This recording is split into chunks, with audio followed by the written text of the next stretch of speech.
ஏன்னா ரசூல்லா வந்து தஜ்ஜாலை பற்றி தஜ்ஜாலை பார்க்குறாங்க.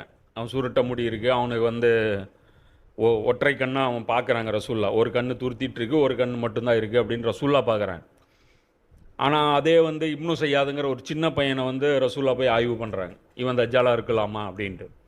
இப்போ அந்த இடத்துல வந்து இவன் சின்னவனாச்சே, இவன் மதீனால தானே பிறந்தான், எங்கேயோ இருக்கலையே அப்படிங்கிற விஷயம்லாம் பார்க்கல. ஸோ அதிலிருந்து என்ன தெரியுது, அவனுக்கு ஸ்டாண்டர்டாக ஒரு உருவம் கிடையாது, அவன் வேணுங்கிற உருவத்தில் அவன் வந்து ஷிஃப்ட் ஆவான் அப்படிங்கிறதும் இதிலேருந்து நம்மளால் புரிஞ்சிக்க முடியுது.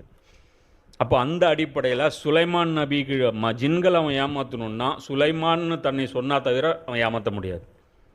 அங்கே வந்து நான் ஈசா நபி வந்திருக்கேன்னு ஏமாற்ற முடியாது, அங்கே வந்து நான் மூசா நபி வந்திருக்கேன்னு ஏமாற்ற முடியாது. அப்போ சுலைமான்னு தான் அவன் ஏமாற்றணும்.